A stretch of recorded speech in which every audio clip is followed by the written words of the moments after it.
Have you ever seen a single player just completely flip the script for a team? Even when, they're right at the bottom of the standings. Pretty rare. It really is. But that feels like exactly what we're watching unfold right now. So today, we're doing a deep dive into Paige Bueckers' rookie season in the WNBA. It's a story of just pure individual brilliance, but also sparking hope, reshaping things for a struggling franchise. It's pretty incredible. Yeah, and what's so fascinating, I think, is how it goes beyond just her own stats. It's really about the ripple effect, right? The broader implications for the Dallas Wings, how it changes their identity, and maybe even, the whole league's competitive balance down the line. Exactly. So we'll dig into her impact, which is undeniable. Look at it against the backdrop of the team's tough season and sort of explore what her being there really means for their future. So hopefully you'll come away understanding not just what she did, but really why it's such a big deal and how one player truly can be that catalyst. You might have a few aha moments, I think. Okay, so let's jump right in. Her impact was, immediate. The recognition started pretty much right away, didn't it? Oh, absolutely. Our sources are highlighting she just got her third straight WNBA Rookie of the Month award for August, after winning June and July, too. 3 in a row, right out of the gate. Yeah. And, connecting that to the bigger picture, 3 straight ROTM awards. It says so much about her consistency. We're talking elite performance from day one. It just immediately sets her apart. Totally separates her. And, get this, Insights confirm she's only the 10th player in WNBA history to pull that off. Wow, only the 10th. That's some serious company. It really is. It signals not just talent, but sustained, immediate impact. And our August numbers alone, they were pretty staggering. What was it, 20.3 points, 5 assists, almost 4 rebounds a game? Yeah, 3.7 rebounds and shooting nearly 50% from the field. 49.7%. Plus, some sources added, 1.2 steals too? Yeah, 1.2 steals for August. Those aren't just rookie numbers. I mean, those are all-star numbers. Right, especially when you consider she's the main focus for every defense. Yeah. How does that kind of efficiency stack up? Well, that 49.7 shooting percentage, especially given her scoring load and playmaking duties, that's not just good. It's incredibly efficient. It shows really smart shot selection, real scoring craft. She's not just chucking shots up there. Makes sense. And her season-long stats paint an even fuller picture across the whole season so far. 18.9 points, 5.3 assists, 3.8 rebounds, 1.6 steals. Still amazing numbers. But here's the kicker. Many commentators are pointing out she's the only player in the entire league ranking in the top 10 for points, assists, and steals per game. The only one. The only one. So it makes you ask, right? What does it mean when a rookie shows that kind of complete all-around game, affecting both ends of the court like that? It just points to this unique versatility you rarely see year one. That versatility is just, undeniable. But then you look at the wins overall season. How does that contrast play out? Is it getting harder for one superstar to lift a whole team right away?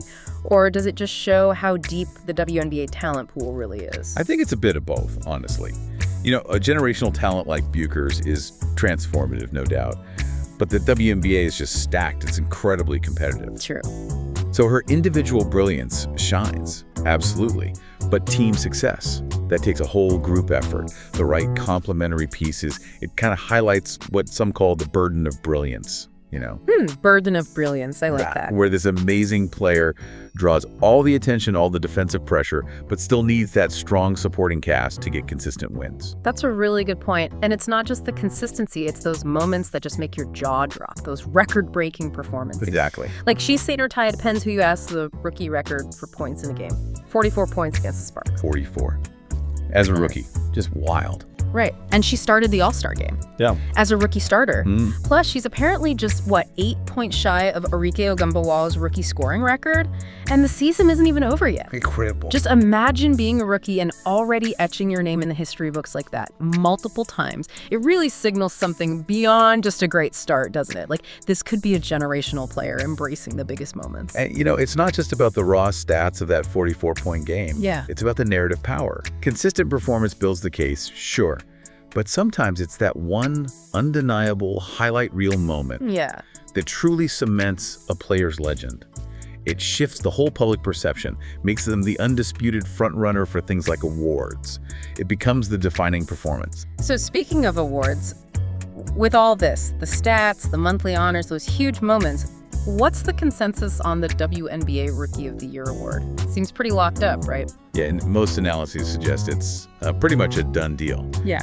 Based on everything, the stats, those 3 straight monthly awards, she's the clear, overwhelming favorite. Okay. I mean, there was some talk earlier, maybe a push for Sonia Citron from the Mystics, who had a strong case. Right, Citron had a good year, too. Definitely. But according to various commentators, that 44-point game by Bueckers just, well, it ended any debate. Wow. So that one game really was the clincher. It seems so. It just shows the power of those definitive moments, you know. Sometimes one performance can totally change the conversation and just confirm what people were already thinking. Okay, but playing devil's advocate here for a second. Are we sometimes too quick to crown someone based on one spectacular game? Or was there something in that performance that showed a sustainable leap? That's a fair question, but I think in her case, it wasn't really an anomaly. You know, it felt more like an exclamation point on what was already a season of consistent excellence. Oh, okay, yeah. It basically silenced any doubt about her ability to just dominate against pro-level defenses. It proved she could carry the offense, hit ridiculously tough shots when they needed it most. That feels pretty significant. Makes sense. And she's not just blazing her own trail, she's following some big names, too. Like, wasn't Caitlin Clark the top pick last year? Yep, Clark won Rookie of the Month 4 times last year in 2024. Angel Reese got it once. So Paige is stepping into that spotlight. Right. And if she wins ROI, she'd only be the second Dallas Wings player ever to get it, after Alicia Gray back in 2017. That's right. Joining Alicia Gray, it's building a real legacy, not just for her, but for the franchise itself. Absolutely.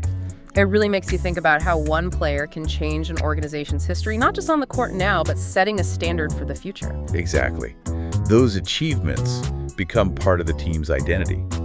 And, you know, if you look at some of the little details, the personality tidbits that have come out. Yeah. Like, apparently Paige channels Steph Curry sometimes, has this inspiring message for Wings fans, showing leadership even when things are tough.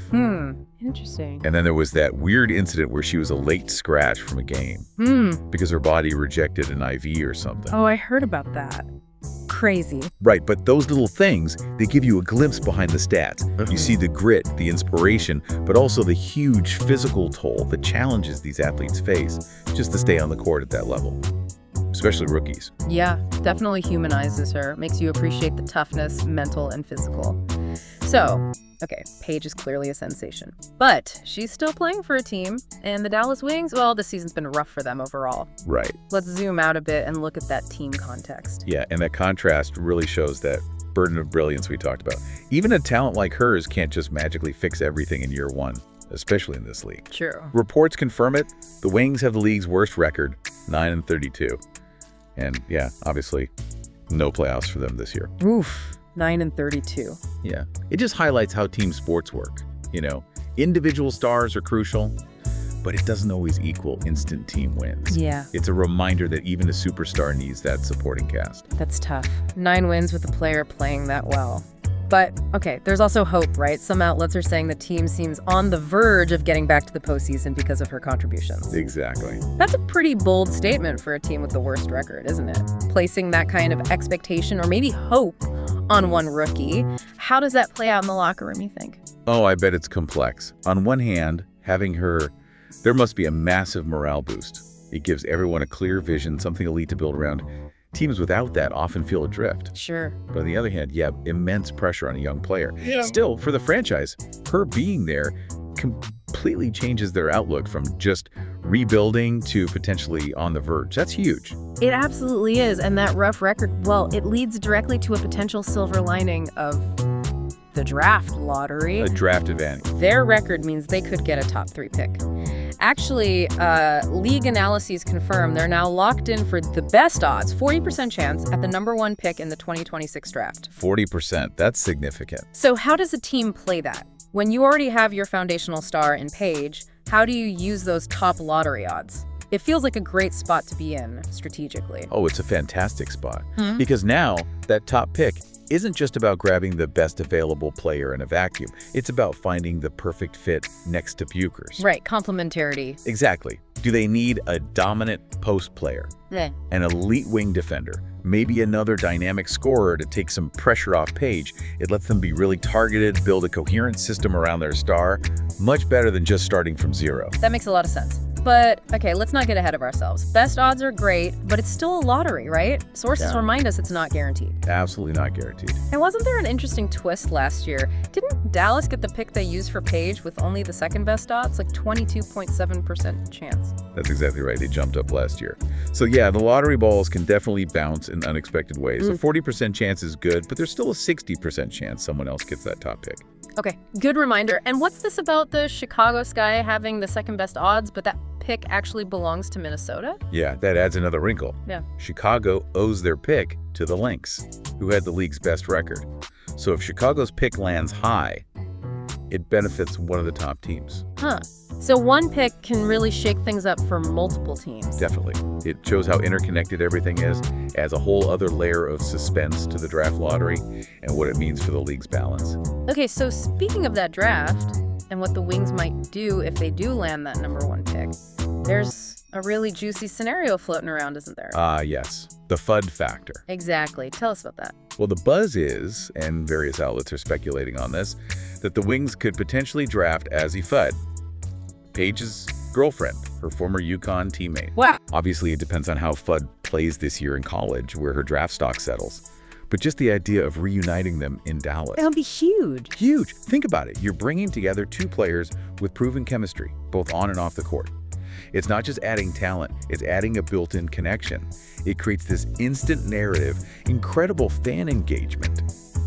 It could be a game changer for the franchise's whole vibe. It's not just drafting talent. It's like manufacturing a super duo with pre-existing synergy. What would that do for buzz, jersey sales, fan excitement? I mean, the league would be talking nonstop about the UConn reunion in Dallas. Oh, the impact would be massive, way beyond just wins and losses initially. It's marketing gold. Fans connect with stories, and that story, two college stars, partners, reunited to lift a franchise. That's compelling stuff. Absolutely. It's the kind of move that puts a team squarely in the spotlight, builds a brand around personalities and chemistry. It's smart business as much as it is smart basketball. So, wrapping things up here, what's the big picture?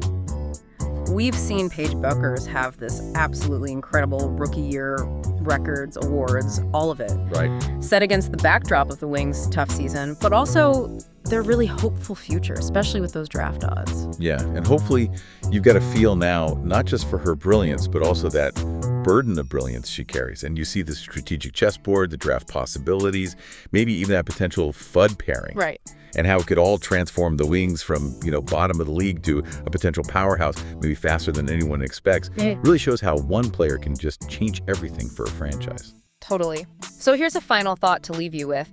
Given that draft advantage, the chance to pair Paige with another major talent, how could one player like her not just turn her own team around, but actually shift the entire competitive balance of the WNBA in the next few years? And maybe think about, are there other examples in sports history where one rookie truly changed everything for a franchise from the ground up, not just playing well, but attracting others, igniting that hope, something to chew on?